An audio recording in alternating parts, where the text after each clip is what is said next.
I do believe I've figured out exactly how Republican politicians think.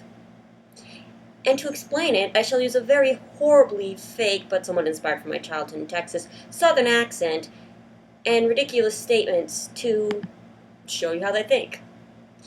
As to why they will not increase the debt ceiling, I will not vote for the increase in the debt limit of our United States of America unless you vote for my bill that guarantees that my buddies who pay my excess money that I never talk about on my taxes will continue to pay for my home in Florida, Tennessee, Montana, and the British Isles. And if you do not vote for my bill that will increase these tax cuts for my buddies so they only pay 8 or 10% taxes now instead of getting all these deductibles they already got and not actually paying their full 38%, I will let the American nation of America fall into bankruptcy. Because that way, you will learn that the debt ceiling is a way to mess with the corporate debt limit of our nation.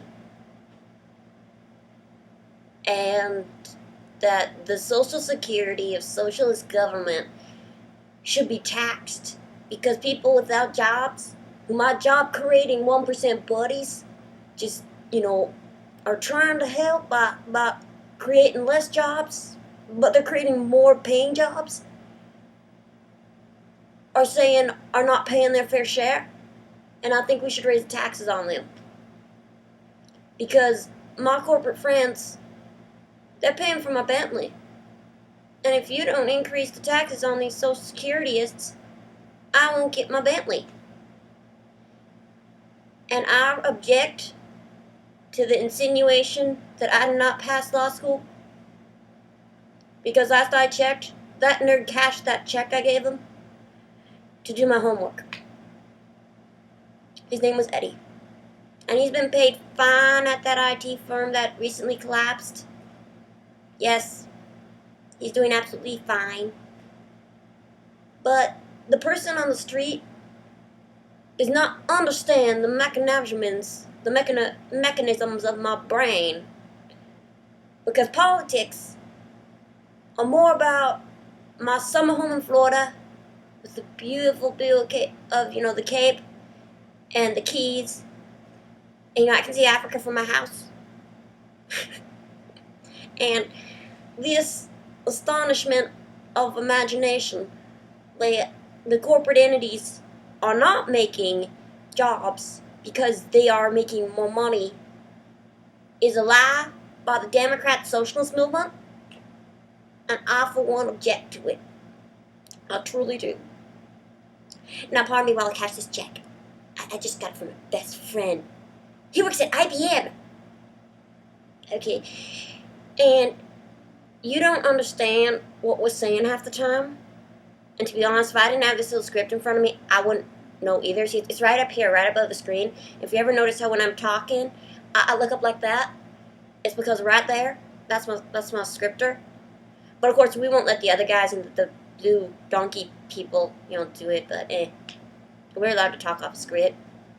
And I honestly can say that I care about the Americanized nation of the United States of America. Because you people, you understand that to create jobs, we must loosen the taxes on the wealthy so that I can get my new Bentley to go with my 3 or 4 and get another summer home in Florida as a great view of the beach of Malibu. And I would like to estimate the price of oil does affect the price of wheat in China. Or was it rice? Anyway, I would like to state that I want my friend who makes more than you, he doesn't have to pay the taxes because, he shouldn't have to pay because he creates the jobs. And the 1%, they make the jobs. And the only reason that people aren't getting jobs is because they're not looking hard enough. The unemployment is not 9%. It's a socialist number that people came up with. Really. Truth. And so I state that we should pass this bill that throws more money on the middle class because they can do without it. Just like college students can go without food, water, or a place to live. Good day, America. I honestly think that's what they're thinking. And that's not my fake Texas accent, that's my fake accent of stupid. I honestly believe that's what they're thinking. I don't even know what I was saying. I was trying to act stupid, and I can't even act as stupid as they are. Really, I can't. It's impossible. Ugh. Why am I posting this video? Simple reason. I live in Wisconsin. In roughly 3 to 4 weeks' time, I'm going back to school. College, to be precise. I'm in a graphic arts degree. Now, what many of you don't know is that particular degree is being severely cut in funding. I also go to a technical school because I could not afford a university. That's right. It's not that I didn't want to go to university, I just couldn't afford to go to one. So, technical school funding got cut recently, like last spring. My price per credit was already up almost $300. That's not including books, which on average topped $300, and not even supplies, since I'm in the graphic design degree, which means I have to pay over $900 a semester just for supplies. So yeah, all the funding, all the help for that just got cut. And so that's what I have to go back to. And you know why?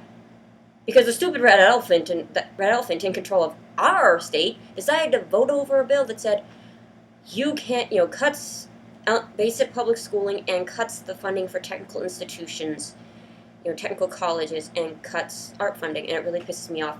And I, of course, was just watching MSNBC, not CNN. Before you say that's socialist, I was watching it because I wanted to see if these people are really as stupid as they sound, in the papers. The Republican from Montana made no sense. I made more sense when I was talking than he did. He was pretty much saying, and I quote, "Debt ceiling means nothing. We can take $1.5 trillion we don't have out of the economy. I will ignore the basic rules of economics. Oh, and my rich corporate buddies don't have to pay money because they're paying my..." Well, actually, I honestly think they are paying for his Bentley, his house, and his condo in Miami. He was essentially saying that he wanted to be Reagan, but not Reagan. Sort of like there's states that want to be green, but not green energy-wise. So, yeah. Pretty much from what I could get from what he was saying, he didn't want to answer the guy's question who was questioning him. He didn't want to explain the bill, and he started going into tangents that honestly reminded me of me when I'm really bored. These tangents made no sense. He was essentially repeating the same crap over and over again about how the top 1%, who make more than most of us will in our lifetimes unless we marry into them, are essentially should be exempt from taxes because obviously cutting taxes and not making them pay money or being forced to hire more people so the corporations earn more money to pay their own salaries works, right? Simple economics. I took this class last summer.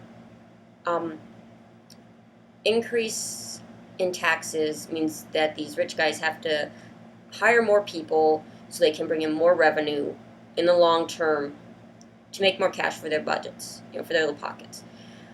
Lower taxes mean they can lay off people and still get the same amount of money. They also have tons of tax loopholes, so no one cares.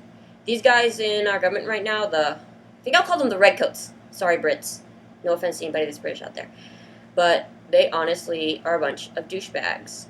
And they will not raise the debt ceiling. So anybody who's like me and living on Social Security because they can't find a job, don't spend any money, prepare to starve, prepare not to eat. That's it. Bye. That is also my explanation on how they think. Like, I don't know how they think.